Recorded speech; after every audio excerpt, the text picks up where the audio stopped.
Namo Buddhaya. Semoga cahaya Tiratana selalu bersemi di dalam hati kita.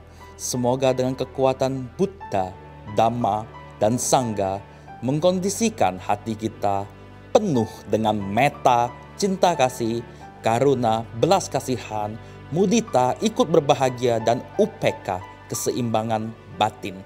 Berjumpa lagi bersama kami di Mimbar Agama Buddha TVRI Sumatera Selatan. Di sini saya tidak sendiri, saya bersama dengan seorang yang sangat luar biasa di dalam bidangnya. Beliau adalah Ketua Majelis Budayana Indonesia Sumsel. Beliau bernama Ideham Pendi. Ya, selamat datang Romo. Ya, sehat Romo ya. Sehat. Ya, oke, baik. Dan di sini juga kita kedatangan teman-teman kita dari keluarga Budayana Indonesia. Ya, selamat datang rekan-rekan semua.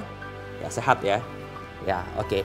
Dan pada kesempatan kali ini kita akan membahas tema mengenai keberagaman Buddhis di dalam keseharian kita. Oke, ya baik Romo. Yes. Kalau kita berbicara mengenai keberagaman dalam agama Buddha ya Romo ya. Bagaimana pandangan Romo mengenai keberagaman secara agama Buddha?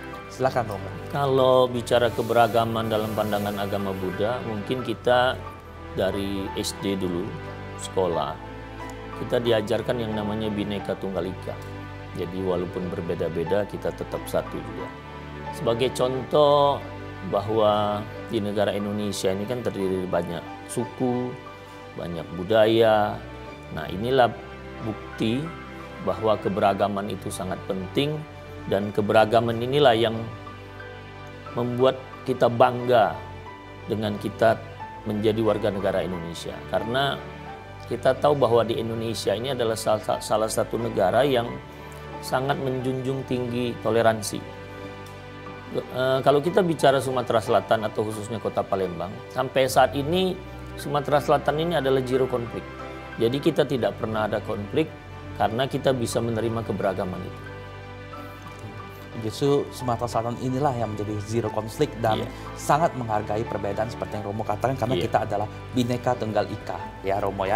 Oke, baik Romo, sungguh jawaban yang luar biasa Romo. Nah, pertanyaan berikutnya Romo, kalau kita berbicara mengenai toleransi Romo ya, Indonesia kebetulan khususnya Sumatera Selatan adalah zero konflik yang toleransi sangat tinggi. Nah, tapi mengapa ada beberapa tempat yang masih kita bilang sangat minim dalam hal toleransi Romo? Silakan Romo. Mungkin ini ada banyak faktor, tapi salah satu faktornya yang mungkin yang bisa saya sampaikan adalah pemahaman kita sebagai individu tentang ajaran agama. Jadi mungkin kita belum begitu paham, padahal kita tahu bahwa tidak ada yang namanya agama mengajarkan untuk berbuat tidak baik. Semua agama mengajarkan kebaikan. Tapi karena pemahaman yang kurang, akhirnya pada saat mengimplementasikannya itu jadi salah. Nah, kalau ini diterapkan ke dalam masyarakat, nah akhirnya terjadilah yang namanya intoleransi. Tapi kalau pemahamannya tentang ajaran agamanya benar, baik, mungkin itu tidak akan terjadi. Berarti di sini Romo menekankan mengenai pemahaman mengenai ajaran agama Romo ya. Nah Romo, kalau kita boleh kupas lebih sedikit lagi masuk Romo, Romo ada bilang mengenai pemahaman tentang ajaran agama yang benar dan salah. Nah, apakah boleh sedikit dideskripsikan bagaimana penjabaran agama yang benar dan bagaimana yang salah, Romo?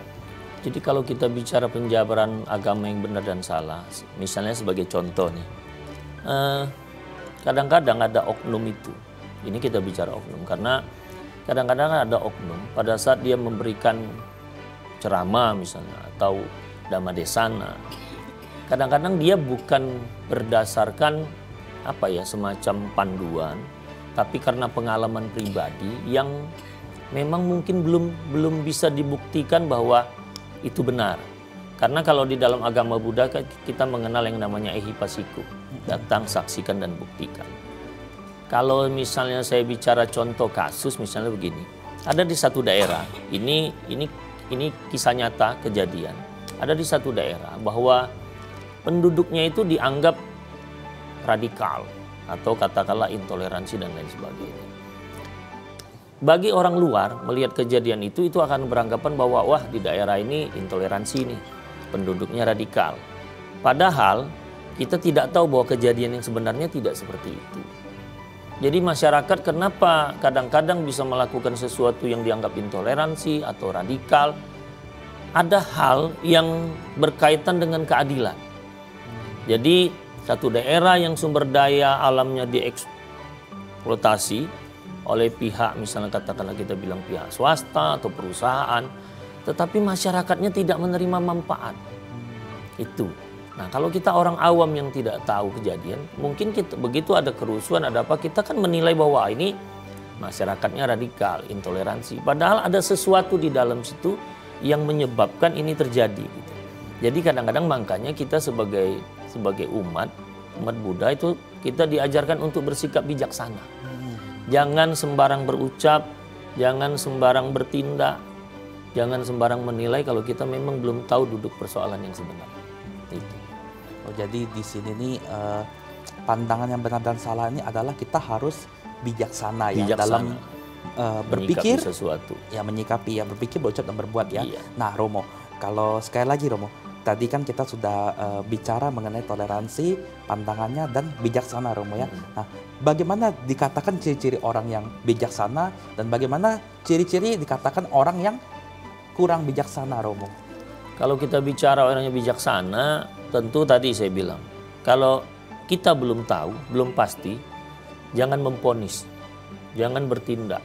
Karena kadang-kadang kita merasa bahwa kita yang paling benar, kelompok kita yang paling benar. Padahal kita belum melalui semacam katakanlah pembuktian misalnya, seperti yang saya bilang ehipasiko tadi. Nah, supaya kita nanti tidak salah berucap, tidak salah melangkah. Contoh kasus saja yang gampang misalnya. Ada teman, kita punya teman nih, kita percaya dengan teman kita bahwa dia terus menyampaikan kepada kita bahwa Pen di sana ada kebakaran tuh. Tapi kita tidak melihat, tapi karena ini teman kita percaya. Tapi itu belum tentu kita yakin, karena kita tidak menyaksikan langsung. Lain kalau kita udah menyaksikan langsung, berarti apa yang disampaikan ke teman kita itu benar. Itu. Tapi sah-sah saja kalau kita percaya, karena kita tahu siapa teman kita. Nah itu contoh seperti itu. Jadi untuk menunjukkan bahwa seseorang bijaksana atau tidak bijaksana, mungkin itu tadi simpelnya. Jangan terlalu cepat mengambil keputusan atau bertindak atau berucap sebelum kita bisa memastikan itu. Jadi dari sana kan kelihatan orang yang bijaksana dan tidak bijaksana. Itu sama halnya kita sering dengar gosip, kan kita suka gosip. Padahal gosip itu belum tentu benar, tapi kita langsung mempercayakan itu. Akhirnya kita melakukan satu, mungkin melalui ucapan, tindakan yang akhirnya merugikan kita sendiri. Berarti di sini adalah yang penting mungkin respon tepatnya ya Romo ya. Bagaimana seseorang itu merespon terhadap sesuatu kejadian itu yang berbeda seperti itu. Karena terkadang ya kita pernah lihat di meme Instagram kan ada stay away from anger will make you danger kan. Jadi maksudnya kayak saya pernah melihat ada satu gambar korek api itu yang korek api yang ditarik yang lainnya kebakar semua. Jadi dia mengalah supaya menghindar dari bahaya. Mungkin seperti itu, respon yang penting seperti itu Romo ya. Oke, baik Romo. Berikutnya Romo. Nah, kalau kita berbicara mengenai ini Romo ya. Jadi apa sih yang harus kita lakukan sebagai umat Buddha untuk memaknai kesenjangan dalam perbedaan Romo? Kadang kita kan tahu nih bahwa perbedaan ini kan pasti terjadi ya. Tapi kan memaknainya itu seperti apa Romo? Esensinya penting Romo. Di dalam agama Buddha kita diajarkan yang namanya kebijaksanaan. Terus juga di dalam agama Buddha kita diajarkan yang namanya anicca, perubahan. Kemudian dukkha, penderitaan. Terus anatta, sesuatu yang tidak kekal. Jadi kita juga harus bisa memaknai bahwa perbedaan itu adalah sesuatu yang alamiah. Itu tidak boleh dimusuhi, tidak boleh dihindari, dan tidak boleh juga harus terikat. Karena kalau kita menganggap bahwa perbedaan itu atau keberagaman itu bukan sesuatu yang alamiah, bukan sesuatu yang memperindah, ya justru bukan sesuatu yang bikin kita jadi harmonis. Nah disitulah akhirnya keberagaman itu yang tidak bisa kita terima akhirnya menimbulkan yang namanya intoleransi, bisa menimbulkan yang namanya kekerasan itu. Nah jadi kalau di dalam ajaran Buddha jelas bahwa kita diajarkan untuk bisa bersikap bijaksana. Bijaksana sebenarnya simple sebenarnya. Kalau kita mengerti, tahu arti dari karma baik dan karma buruk, dari situ kita sudah bisa bertindak dengan lebih baik. Kan kalau pengertian karma baik itu kan sudah jelas bahwa sesuatu yang tidak merugikan diri kita dan juga orang lain. Karma buruk adalah sesuatu yang merugikan diri kita dan juga orang lain. Nah, kalau kita bisa mempraktekkan pengertian dua karma ini, mudah-mudahan hidup kita dan masyarakat kita juga akan bisa hidup dengan damai, dengan rukun, dengan harmonis. Nah, Romo, ini menarik, Romo. Kita tadi berbicara mengenai karma baik dan karma buruk, Romo, kan. Terkadang begini, Romo, ada orang yang bisa dibilang itu hal ini dibilang karma buruk, tapi dia bilang ini baik, Romo.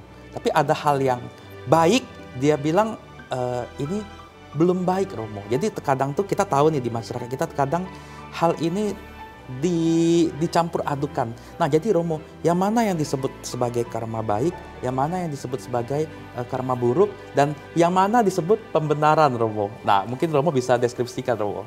Ini pertanyaan agak sulit ya. Tapi kalau menurut pendapat saya pribadi, pertama itu tadi di awal saya sudah sampaikan bahwa ini mengenai pemahaman agama, pemahaman ajaran agama.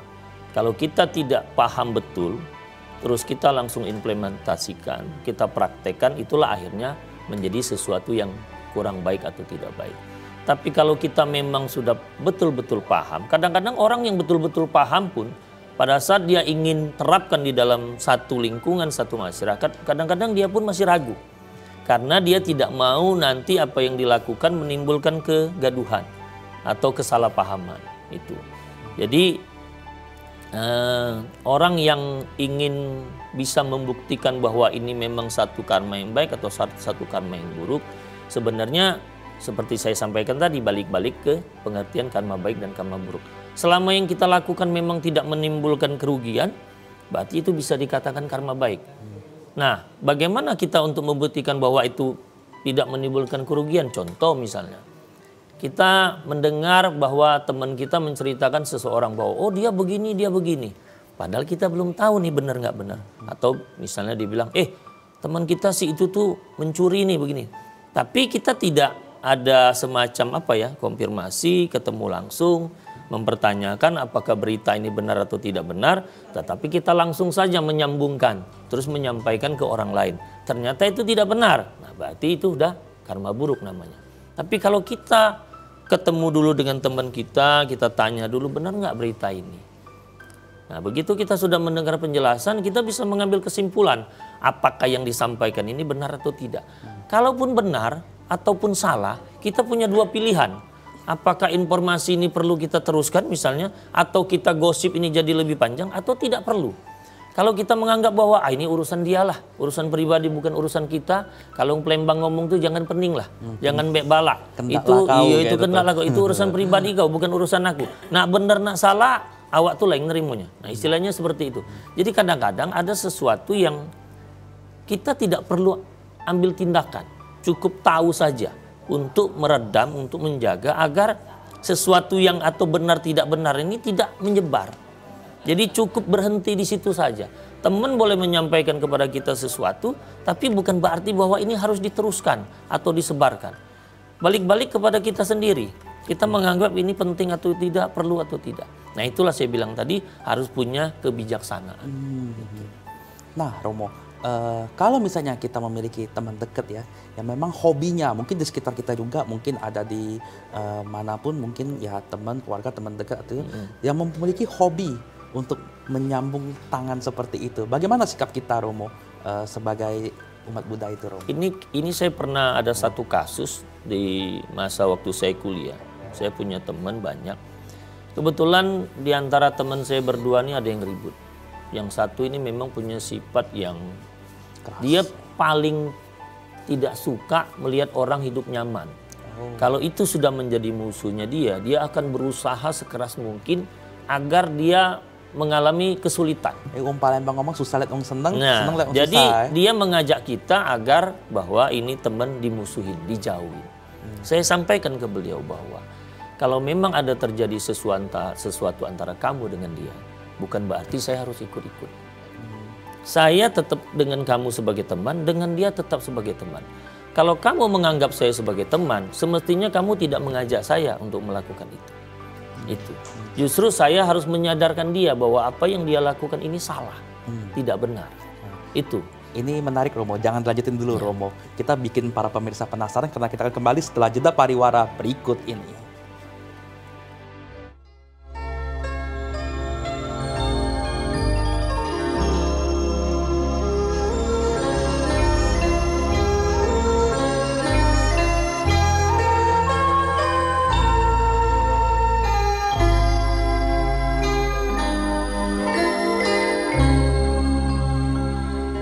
Masih bersama kami di Mimbar Agama Buddha TVRI Sumatera Selatan dengan tema keberagaman dalam Buddhis. Baik Romo, cerita tadi sungguh menarik ya Romo ya. Pasti para pemirsa pun penasaran Romo. Oke, silakan dilanjutkan Romo. Jadi apa yang dia lakukan itu ada efek jangka panjangnya. Efek jangka panjangnya, akhirnya dia dijauhin sama teman-teman.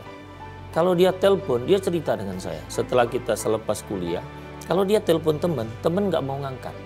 Karena teman tidak mau terlibat terlalu jauh dengan urusan beliau. Tapi dari kejadian ini justru kita dapat pengalaman. Di situ kita tahu bahwa seseorang itu kadang-kadang yang punya sifat jelek, jahat, tidak selamanya. Karena dia bertemu dengan orang-orang yang baik, bergaul di lingkungan yang baik, akhirnya merubah sifat dia. Nah, pada saat beliau telepon, orang tidak berani ngangkat. Kemudian dia telepon saya angkat. Bahkan dia bilang dengan saya, "Pen, saya udah telepon ini, tapi nggak ada yang mau ngangkat. Cuman kamu yang mau ngangkat." Terus saya jelaskan dengan dia, ini kan efek dari apa yang kamu lakukan selama ini. Orang tidak mau terlibat jauh dengan urusan kamu. Sehingga orang tidak mau ngangkat. Tapi kamu tidak boleh langsung menilai bahwa seolah-olah orang tidak mau mengangkat karena tidak suka sama kamu. Karena bisa saja ada faktor lain. Mungkin mereka lagi kerja, mungkin mereka lagi apa. Jadi jangan hanya karena sekali telepon kita langsung memvonis bahwa orang ini tidak suka sama saya. Nah, ternyata setelah saya ketemu, beliau sudah jadi seorang pendeta. Pendeta, kalau nggak salah pendeta Kristen di salah satu gereja di Jakarta. Jadi hidupnya sekarang sudah berubah. Dari dulu yang sifatnya sangat kejam, karena dia punya kekuatan finansial, sehingga dia berani mengeluarkan uang berapapun asal orang ini susah. Itu. Nah, bahkan ada satu kejadian, saya punya teman, dia tadinya tidak kenal dengan beliau nih. Karena tidak sama-sama satu kuliah, saya juga nggak tahu ketemunya di mana.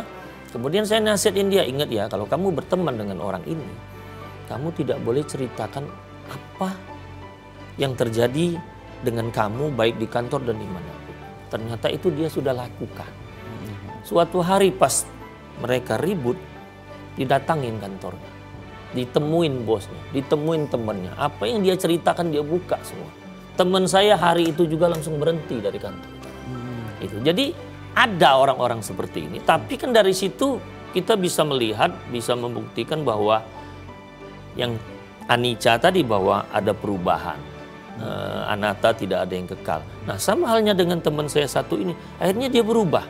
Malah menjadi seorang pendeta di agama Kristen, di salah satu agama. Itu. Jadi dari situ kita bisa mengambil pelajaran bahwa kalau memang ada sesuatu yang tidak baik, kalau kita memang ingin ikut andil di situ untuk merubah ke arah yang lebih baik, boleh saja kita lakukan. Tapi kalau kita tidak mau pun, tapi kita tidak ikut, jadi tidak baik. Kalau istilahnya, saya ingat slogannya dulu Pak Wali Kota, kalau kamu tidak bisa ikut membersihkan, minimal jangan mengotori. Iya. Itu. Nah, mungkin seperti itu. Berarti lebih tepatnya gini Romo, ada pepatah Tiongkok kuno tuh berkata, penyakit itu masuk dari mulut, malah petaka tuh keluar dari mulut sendiri Romo ya. Oke, baik, kita akan membuka sesi pertanyaan. 2 pertanyaan bagi Bapak Ibu yang ingin bertanya, kami persilahkan. Yang pertama siapa? Oke, boleh sebutin nama dan pertanyaannya. Langsung. Perkenalkan, nama saya Sepri Kurniawan dari KBI, Keluarga Buddha Indonesia. Baik Romo, saya akan mengajukan pertanyaan. Apakah sebuah perbedaan dapat menimbulkan kebahagiaan? Baik, itu saja. Terima kasih. Ini pertanyaan yang menarik Romo ya. Terima kasih Saudara Sepri. Tadi kan kita bertanya bahwa perbedaan kan ada konflik ya Romo ya. Sebaliknya, apakah perbedaan bisa menimbulkan bahagia? Kalau iya, gimana dampaknya Romo? Silakan Romo. Sangat jelas yang namanya perbedaan itu pasti akan memberikan kebahagiaan. Itu justru yang penting kita bisa menerima perbedaan itu secara alamiah seperti saya sampaikan di awal. Saya tadi juga sempat mencontohkan kenapa perbedaan itu bisa memberikan kebahagiaan. Contoh kasus misalnya adanya panas dingin, siang malam, laki-laki perempuan, ya kan? Terus berbedanya suku, berbedanya agama, berbedanya budaya. Nah, coba kalau kita tidak bisa menerima perbedaan itu, maka dengan sendirinya itu tadi adanya intoleransi, adanya kekerasan, karena perbedaan ini justru sesuatu yang sangat indah yang justru bisa menciptakan satu keharmonisan. Bahkan sekarang pemerintah itu sedang, bukan cuma pemerintah ya, tapi beberapa daerah itu sedang membentuk yang namanya kampung kerukunan. Kampung kerukunan. Kampung kerukunan itu. Nah itu kan muncul karena dari perbedaan tadi. Adanya perbedaan agama, adanya perbedaan budaya. Coba kalau tidak ada perbedaan itu tadi. Itu. Sehingga sekarang malah hampir di semua provinsi mendengungkan ini. Bahkan terakhir saya kemarin buka di berita apa itu, bahkan salah satu provinsi di daerah Sumatera ini, Bengkulu tuh masuk Sumatera nggak ya? Bahkan Bengkulu terpilih sebagai juara ketiga untuk kampung kerukunan. Kalau nggak salah yang juara pertama adalah Yogyakarta. Jadi sangat jelas bahwa perbedaan itu akan memberikan kebahagiaan. Bukan sebaliknya. Itu. Jadi kalau misalnya ada terjadi perbedaan tidak memberikan kebahagiaan, pertama tadi pemahaman. Kedua, dia tidak bisa menerima perbedaan bahwa itu sesuatu yang memang alami. Gitu. Ya, disitulah Romo menciptakan keindahannya justru Romo ya Pak Haji. Oke, baik. Terima kasih Saudara Sepri, dan tadi kita sudah di sini mungkin dari pihak ladies yang cantik, silakan. Langsung. Perkenalkan, saya Mary. Saya mau mengajukan pertanyaan ke Romo. Bagaimana menanggapi perbedaan yang menimbulkan gesekan? Ini Romo, ini pertanyaan menarik Romo. Jadi tadi kan perbedaan menimbulkan kebahagiaan Romo kan. Kalau misalnya perbedaannya sudah mencapai gesekan, konflik atau bahkan radikal Romo, supaya tidak lebih parah lagi bagaimana Romo? Jika sudah terjadi Romo. Pertama ini, kenapa bisa menimbulkan gesekan? Karena masalah perbedaan. Pertama tadi di awal bahwa pemahaman tentang ajaran agama. Kedua, tidak bisa menerima perbedaan itu secara alami. Dan kita tahu bahwa kadang-kadang ini terjadi bukan karena satu suku, bukan karena satu agama, tapi karena individu. Individu, yaitu tadi balik-balik ke pemahamannya. Itu pemahaman dan tidak bisa menerima perbedaan itu sebagai sesuatu yang alami. Kita contoh saja misalnya ada di satu daerah, mau budaya apapun di situ, mau kegiatan agama apapun di situ, masyarakatnya bisa menerima itu. Karena mereka menganggap kita ini satu saudara. Itu cuman beda suku, beda agama, beda budaya. Tapi memang ada juga di satu daerah, dia tidak mau ada suku lain, agama lain yang berkembang di situ. Dia tidak bisa menerima perbedaan itu. Itu. Nah, sehingga kalau kita mau bicara bagaimana supaya perbedaan ini bisa diterima, ya balik-balik ke individunya. Itu pemahaman tentang ajaran agamanya seperti apa, apakah memang dia mendapatkan guru yang benar, ya kan? Terus kedua, kalau dia mendapatkan guru yang benar, pemahaman ajaran agamanya benar, mungkin dia tidak akan mempermasalahkan lagi yang namanya perbedaan. Dia akan bisa menerima perbedaan itu apapun juga selama, balik-balik lagi tadi, selama perbedaan itu tidak menimbulkan kerugian bagi salah satu pihak. Itu. Jadi untuk mencegah supaya tidak terjadi hal-hal yang tidak kita inginkan, seperti misalnya nanti bertindak radikal, kita tentu di setiap daerah itu kan punya tokoh yang dihormati, yang disegani. Nah itu salah satu trik, salah satu cara untuk mencegah supaya tidak terjadi sesuatu yang tidak diinginkan. Tadi tokoh yang dihormati itu untuk mencegah hal yang tidak diinginkan Romo. Iya. Nah, Romo, oke, ini menarik Romo ya. Terima kasih pertanyaannya Saudara Mary. Menyambung dari pertanyaan Saudari Mary tadi, kita berbicara mengenai pemahaman mengenai guru yang benar. Nah, bagaimana jika seseorang itu dia merasa mengikuti guru yang benar, padahal masyarakat tahu bahwa dia mengikuti guru yang salah ini, Romo. Nah, jadi sementara case-nya ini orang ini dia saklek dengan pemahamannya sendiri. Bagaimana pendapat Romo mengenai hal ini? Kalau saya bicara soal bagaimana kita bisa tahu bahwa kita mengikuti guru yang benar atau tidak, kembali intinya tidak hanya dengan gurunya, tapi kita pribadi juga harus bisa berpikir bahwa apa yang saya terima ini secara logika masuk akal apa tidak, secara logika ini benar apa tidak. Kalau ajaran ini saya implementasikan atau saya terapkan di masyarakat, ini akan menimbulkan kegaduhan apa tidak. Jadi boleh-boleh saja kita punya guru, bahkan lebih dari satu guru. Tapi bukan berarti bahwa apa yang disampaikan guru ke kita, bahwa itu semuanya pasti benar. Kalau kita memang menimbulkan satu keraguan, boleh kan kita mencari guru yang lain untuk mencari pembenaran bahwa oh ini memang benar ajarannya atau ini memang salah. Apalagi misalnya kita tahu bahwa sekarang media ya di televisi segala macam kita banyak mendengar informasi bahwa oh ini ajaran guru ini nggak benar karena begini-begini. Makanya di salah satu terakhir ini kan ada keluar perpres nih dari presiden mengenai moderasi beragama. Nah itu salah satu yang untuk mencegah terjadinya hal-hal yang tidak diinginkan termasuk ajaran yang tidak benar. Karena kalau ajaran tidak benar ini diterapkan di dalam masyarakat ya itu tadi pasti terjadi yang namanya intoleransi, kekerasan, tidak bisa menerima perbedaan, tidak bisa menerima budaya lain atau suku lain, agama lain. Itu jadi jangan pencegahan itu cuman cuman misalnya dari guru saja, tapi dari kita pribadi juga harus ada.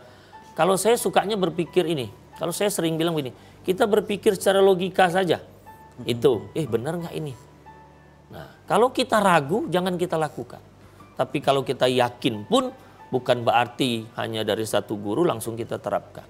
Mungkin sama halnya, maaf walaupun ini agak keluar, orang berobat kadang-kadang tidak dengan satu dokter kan? Oh benar. Iya, benar. Kan dokter ini mengatakan begini, nanti dulu saya coba cari dokter lain. Itu kan?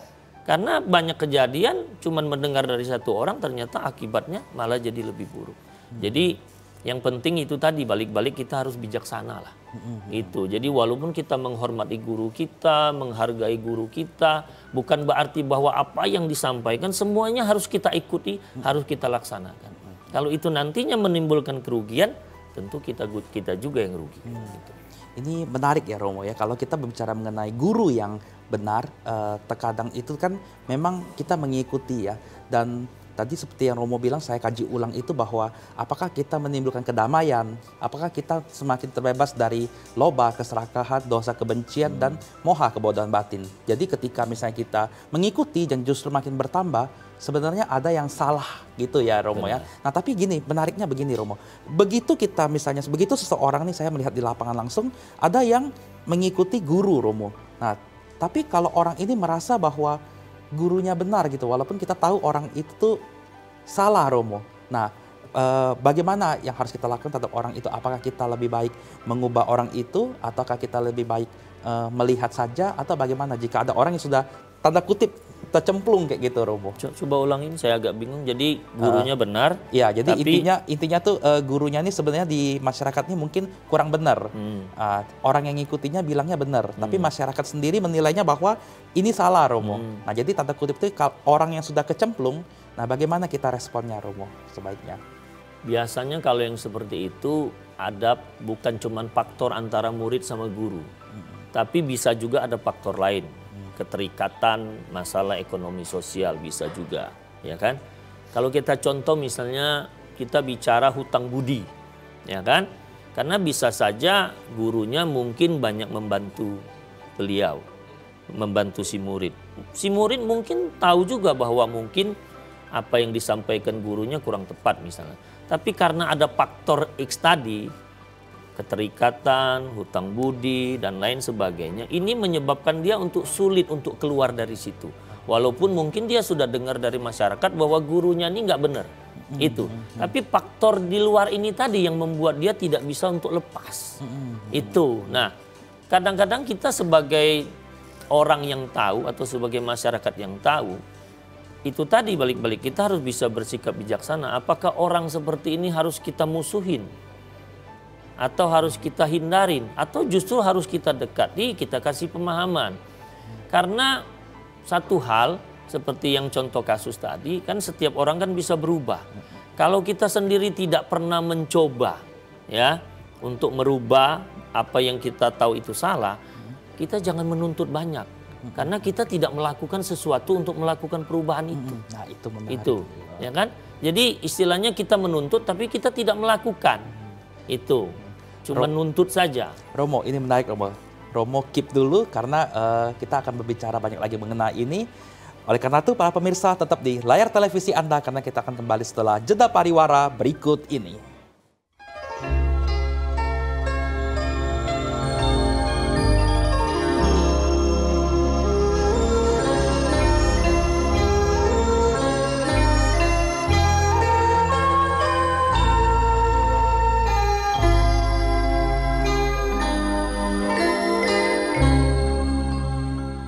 Masih bersama kami di Mimbar Agama Buddha TVRI Sumatera Selatan dengan tema keberagaman dalam Buddhis bagian pertama. Oke, baik Romo, tadi saya mengkaji ulang, tadi Romo bilang ketika kita orang dalam kondisi salah, kita tidak berbuat, kita jangan menuntut Romo ya. Iya. Ini menarik Romo, silakan dilanjutkan Romo. Contoh kasus yang lebih simpel saja, kalau kita bicara di lingkungan wihara.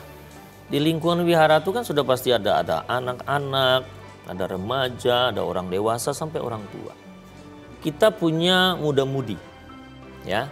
Kadang-kadang kita sebagai senior, sebagai orang tua itu tidak mengajarkan bagaimana muda-mudi ini bersikap, berbicara, bertindak di lingkungan wihara. Tetapi pada saat mereka melakukan sesuatu yang salah, kita langsung marah, kita langsung memvonis, oh kamu ini nggak benar. Pertanyaannya, apakah selama ini kita sebagai senior, sebagai orang tua sudah mengajarkan, sudah memberitahukan? Nah, kalau kita sendiri tidak melakukan, tidak bisa kita langsung memvonis bahwa oh kamu nggak benar. Karena kenapa? Kita ini sama kayak orang tua mereka kalau di wihara itu. Ya kan? Muda-mudi ini anak kita. Lah kalau tidak pernah kita bimbing, terus tiba-tiba kita mau bilang bahwa dia nggak benar. Pertanyaannya yang salah siapa? Itu. Jadi banyak kasus seperti itu, makanya saya sampaikan ke para senior, para orang tua. Kalau mau muda-mudi kita benar, mau muda-mudi kita aktif, tentu kita fasilitasin. Itu bukan cuma kita suruh, kita fasilitasin. Contoh, kita mau minta muda-mudi aktif datang ke wihara, ikut kegiatan, bantu kegiatan. Tapi transportnya tidak kita sediakan. Kerja dari pagi sampai malam, sampai sore, kadang-kadang nginap, konsumsi tidak kita siapkan. Begitu mereka tidak aktif, terus kita nuntut. Apa yang mau kita tuntut? Itu. Apakah orang tuanya juga nanti akan mau memberikan anaknya datang ke wihara misalnya? Kalau dengan kondisi seperti itu. Jadi intinya seperti saya bilang tadi, kalau kita ingin melihat sesuatu itu baik, tentu kita juga harus ikut berperan.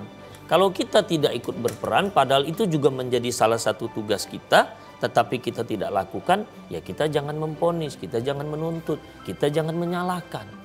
Karena balik-balik pasti kita juga kena. Sama halnya orang tua kan, kalau anaknya melakukan sesuatu yang tidak baik, kadang-kadang pertanyaannya kan, ini anaknya siapa? Kan begitu.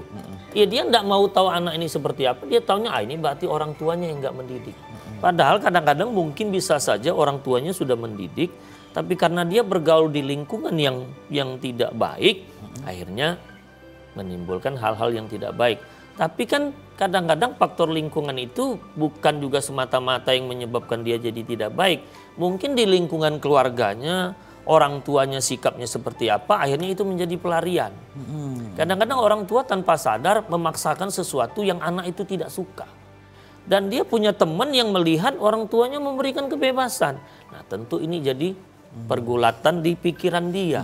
Itu kenapa kok teman saya bisa seperti ini, kenapa saya tidak bisa.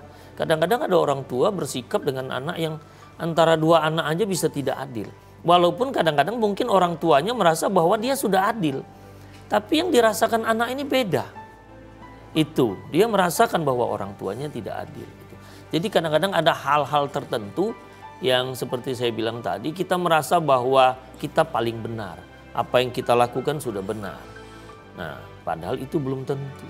Makanya intinya kita sebagai individu, sebagai manusia makhluk sosial itu tadi bisa bersikap bijaksana, bisa bersikap dengan baik, dengan adil, berbicara yang baik, bertindak yang baik. Saya pernah mengalami dengan anak saya. Begitu saya menyadari bahwa yang saya lakukan adalah salah, saya cepat rubah itu. Nah, jadi yang penting kita jangan terlalu egois, jangan mau menang sendiri, jangan merasa benar sendiri. Gitu. Ini menarik ya untuk para pemirsa juga bahwa ada banyak faktor ya, tadi seperti Romo bilang ada faktor mungkin dari dalam keluarga, mungkin ada dari faktor dari lingkungannya, ada faktor mungkin yang hutang budi yang mungkin yang sesuatu, karena terkadang kita hanya melihat kalau apel ya katanya itu kita hanya melihat dari bagian yang depannya aja, yang belakangnya aja kita tidak tahu ya Romo ya. Oke, ini menarik Romo. Kita akan membuka kembali sesi pertanyaan, 2 pertanyaan bagi yang ingin bertanya, kami persilakan.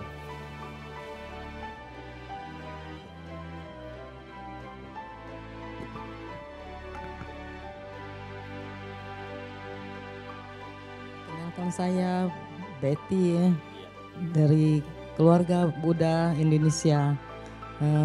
Ada yang ingin saya tanyakan pada Romo, apa langkah-langkah sebagai umat Buddha untuk menanggapi perbedaan? Ya, ini pertanyaan yang baik Romo. Jadi mungkin step by stepnya ya, bagaimana kita menanggapi perbedaan supaya kita menjadi lebih bijaksana. Karena terkadang menjadi bijaksana ini yang penting Romo. Ya, silakan Romo. Sebenarnya kalau kita bicara bagaimana langkah apa yang harus kita lakukan untuk menanggapi perbedaan. Pertama tadi bahwa perbedaan itu sesuatu yang alamiah. Perbedaan itu bukan harus jadi musuh kita. Bukan harus dihindari dan bukan juga jadi keterikatan. Itu. Dan kita tahu bahwa perbedaan inilah yang mengikat kita. Yang membuat hidup kita jadi lebih berwarna, lebih indah, lebih harmonis, ya. Seperti di awal tadi saya sampaikan bahwa kalau kita tidak bisa menerima perbedaan dan tidak ada perbedaan, seperti misalnya kita bicara kondisi alam, kadang panas, kadang dingin, ya kan? Ada siang, ada malam. Nah, kita bisa bayangkan bahwa hidup kita tentu bosan, akan sangat membosankan, akan sangat jenuh. Dan kalau kita tidak bisa menerima itu, ujung-ujungnya kita bisa melakukan hal-hal yang tentunya nanti jadi tidak baik. Jadi dalam agama Buddha sudah diajarkan kepada kita bahwa kita harus bisa bersikap bijaksana. Belajar dengan baik, belajar dengan benar. Jangan jangan kaku, jangan intoleransi. Kalau saya lebih suka menyebutnya fleksibel. Fleksibel artinya kita bisa menyesuaikan posisi kita dimanapun kita berada. Contoh kasus misalnya. Kita tinggal di lingkungan misalnya muslim, ya kan? Nah, kalau kita tidak bisa menyesuaikan diri dengan perbedaan yang ada di lingkungan kita, maka kita akan susah. Kita akan susah. Tapi kalau kita bisa melihat perbedaan itu sesuatu yang indah, bagian dari keluarga kita, bagian dari saudara kita, maka dimanapun kita berada, kita akan dengan lebih mudah, lebih gampang untuk hidup dengan tenang di sana. Itu. Jadi yang penting intinya berbaurlah, kalau Palembang ngomong berbaur, ya, jalin komunikasi, jangan hidup merasa paling hebat sendiri. Makanya kadang-kadang kita khususnya di kalangan bukan kita bicara, misalnya kita bicara kalangan Tionghoa, orang sering bilang bahwa kita ini eksklusif. Saya pernah diminta jadi pembicara untuk mahasiswa, malah justru waktu itu yang minta dosen Unsri. Tapi mahasiswanya justru mayoritas bukan orang Palembang, tapi orang dari Jawa. Nah, salah satu pertanyaan yang disampaikan ke saya bahwa orang Tionghoa itu eksklusif. Orang Tionghoa itu semuanya kaya, tidak ada yang miskin. Saya bicara dengan dia. Kita bicara Palembang saja. Kalau Anda bergaulnya di daerah Raja Wali, Anda bergaulnya di daerah Dempu, itu orang Tionghoa semua yang orang kaya punya toko. Tapi kalau Anda bergaul misalnya di daerah Bukit Besar, KM7, Puncak Sekuning, Anda akan melihat bahwa banyak orang Tionghoa di sana yang hidupnya masih miskin. Jadi kita tidak bisa langsung memberikan penilaian secara umum bahwa orang Tionghoa eksklusif kaya semua, karena kita berada di lingkungan orang kaya. Kita tidak melihat di lingkungan yang lain. Nah, kenapa dikatakan eksklusif juga? Karena memang dia bergaulnya kan cuma di lingkungan itu. Benar. Terus pengaruh di lingkungan sekolah juga kita tahu bahwa ada sekolah yang memang mayoritas orang kaya semua. Ya kan? Kalau kita bicara sekolah Kumbang, kita bicara IPH kan, SPH segala macam, itu kan memang lingkungannya orang. Tapi kalau kita orang Tionghoa yang sekolah di sekolah negeri, saya dari SD, SMP, SMA tuh di sekolah negeri. Saya bergaulnya dengan orang Muslim. Kalau sudah pulang ke rumah ya bergaul juga dengan orang Tionghoa. Dan lingkungan saya ada orang Tionghoa, ada orang Muslim. Kita bergaul sama-sama. Itu. Jadi kalau kita cuma melihat dari satu sisi, itu tidak akan tepat. Tidak akan tepat. Tapi kita harus bisa juga melihat dari, simpel saja misalnya kalau kita melihat angka 9. Yang satu lihat dari sebelah kanan, yang satu lihat dari sebelah kiri. Kalau sebelah kanan lihatnya 9, kalau sebelah kiri lihatnya angka 6. Iya kan? Nah makanya kita kedua-duanya kan kalau kita tanya benar nggak? Benar. Yang satu ini benar, yang ini juga benar. Nah kalau dua-duanya mempertahankan pendapat, nah inilah akhirnya timbul bisa percekcokan. Tapi kalau mereka berganti posisi, mereka kan tahu, oh benar kalau dari sini ini 9, kalau dari sini ini angka 6. Nah sama halnya itu tadi.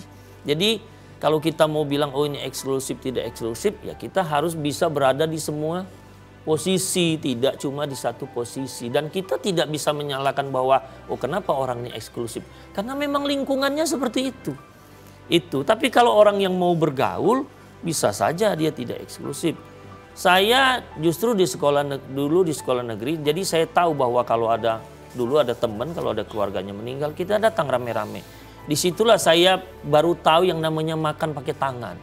Duduk rame-rame di lantai, makanan dihidangkan, kita makan pakai tangan. Dari situ saya jadi tahu, oh ternyata makan pakai tangan tuh enak daripada pakai sendok. Jadi itu contoh kasus yang kita bisa memberikan semacam perubahan ke orang lain yang tadinya cuma melihat bahwa orang Tionghoa itu eksklusif, akhirnya mereka bisa berubah, ternyata tidak. Atau kasus kedua nih, bahwa orang Tionghoa semua kaya.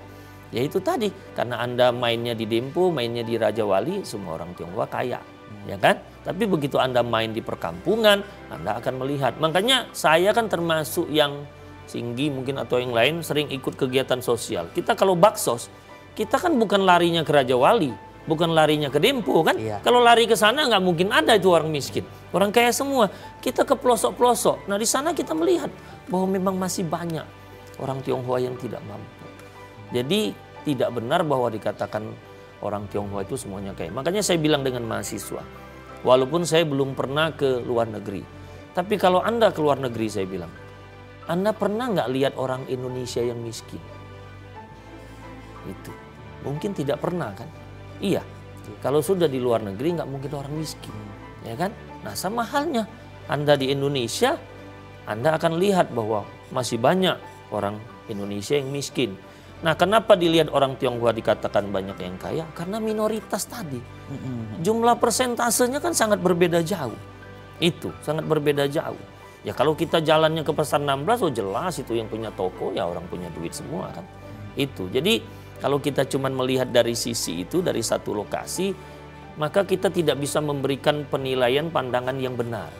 Itu. Dan akhirnya kalau itu dipertahankan, akhirnya menyesatkan. Nah kalau sudah menyesatkan terus berita ini disebarkan, nah timbullah nanti yang namanya intoleransi, timbullah nanti yang namanya konflik antar suku. Dan salah satu program pemerintah agar ini tidak terjadi lagi yaitu tadi moderasi beragama. Jadi mencegah, apalagi ini sudah menjelang mau dekat pilpres, pilkada. Nah ini situasi yang kalau tidak direspon dengan baik, apa yang sudah terjadi kayak kasus 98 itu bisa terulang kembali. Makanya kita sebagai umat Buddha, khususnya orang Tionghoa harus bisa menjadi ikut dalam bagian itu untuk bisa mencegah hal-hal yang tidak diinginkan. Karena nanti yang rugi juga kita. Gitu. Ya, ini menarik ya Romo ya. Tadi kita bilang mengenai bahwa intinya tuh langkah-langkah menyatukan perbedaan adalah kita dengan melihat dan mengkaji Romo ya. Dan kalau wong Palembang nih ngomong Romo, kalau makan pempek telok bae, kate pempek bulat, kate pempek keriting itu tidak lemak kayak gitu karena dia tidak berbeda-beda. Jadi ada banyak pempek lah, jadi makanya enak kayak gitu kan. Oleh karena itu para pemirsa tetap di layar televisi Anda karena kita akan kembali setelah jeda pariwara berikut ini.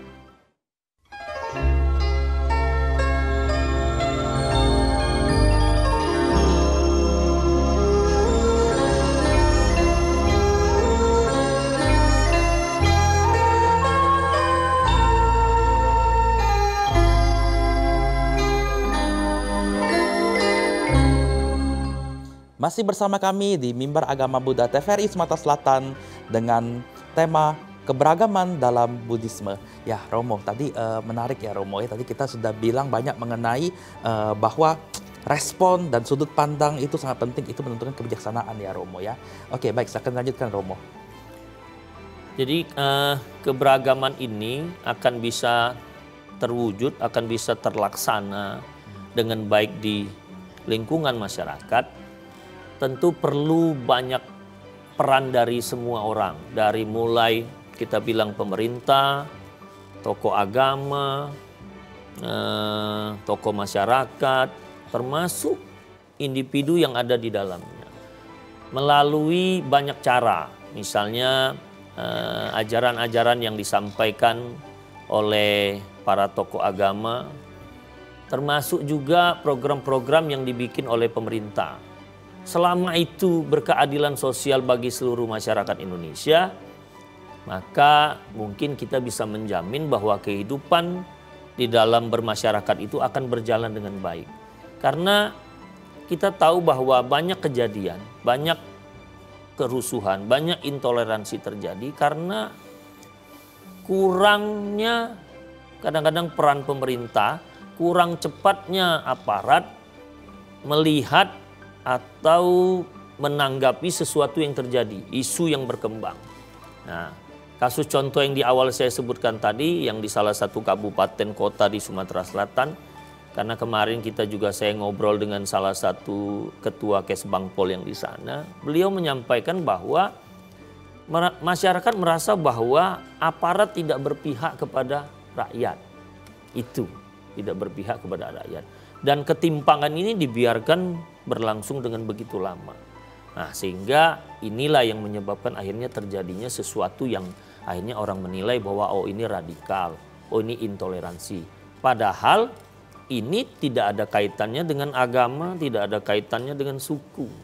Itu. Jadi kalau kita ingin melihat keberagaman ini bisa berjalan, bisa berlangsung dengan baik, bisa diterima semua kalangan masyarakat tanpa melihat suku, agama dan budaya, maka itu tadi pemerintah harus berperan aktif, tokoh agamanya harus berperan aktif, semuanya harus berperan aktif untuk menciptakan supaya keberagaman ini bisa berjalan sesuai dengan harapan kita semua.